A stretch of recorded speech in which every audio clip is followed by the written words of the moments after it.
let me show you what's going on outside tonight. I'm glad that we got through this evening with no problems, at least in Philadelphia. Some of you in the Lehigh Valley going, we talking about no problems. It absolutely poured all over, ruined our plans. Not everywhere. So we didn't get it here, but some of you, it was absolutely pouring. But everybody was hot today, and the heat is on again for your day tomorrow and Saturday. Another heat wave, big time. We're talking about feels like temperatures 100 to 105 through Saturday. Sunday is still hot, but it's a little bit cooler, and we're also going to be tracking afternoon and evening storms throughout all these days. Sunday, less of a chance. But here it is. It's not our entire region. If you want to escape the heat, of course, the shore is a good area.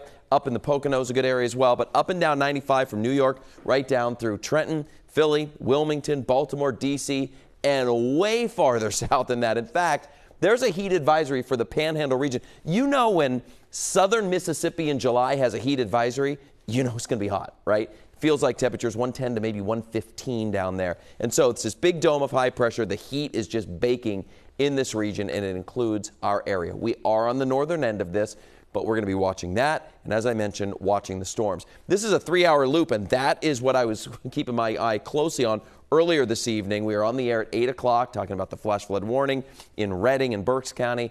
Well, things are tapering off now, and Futurecast shows you throughout the rest of this evening, maybe a passing shower, but you can rest easy. We're good to go. Now, tomorrow, we're going to have some fog in the morning. We start out with some clouds mixed in with some sunshine. I don't see much in the way of shower activity. Maybe by noon, late morning, noon, just a passing light shower. And by the afternoon, this map is not really aggressive. It picks out some pop-up storms here and there, and that's exactly what I anticipate.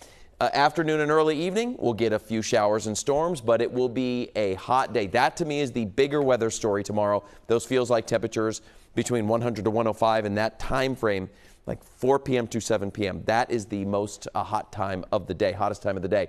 Yeah, we could see some storms popping up like this map is not showing, but otherwise, the heat is going to be the story. And that's going to be the exact same thing as we go into Saturday as well. So we'll say 93 tomorrow, feeling hotter, as I just said. Same thing on Saturday. Now, Sunday, the air temperature is roughly the same, but humidity levels come down just enough that at this point, there is not a heat advisory issued. There certainly could be as we get closer, and we'll update you there. Down the shore, though, about a 10-degree difference. Noticeable difference by the water, temperatures in the 80s, and then in the Poconos, a little bit warmer than the shore locations, but not quite hot enough to pick up any heat advisory. You have temperatures there in the mid-80s. So that's what we're looking at over your 4th of July holiday weekend. We got through today, and then we go into next week. Just a quick snapshot.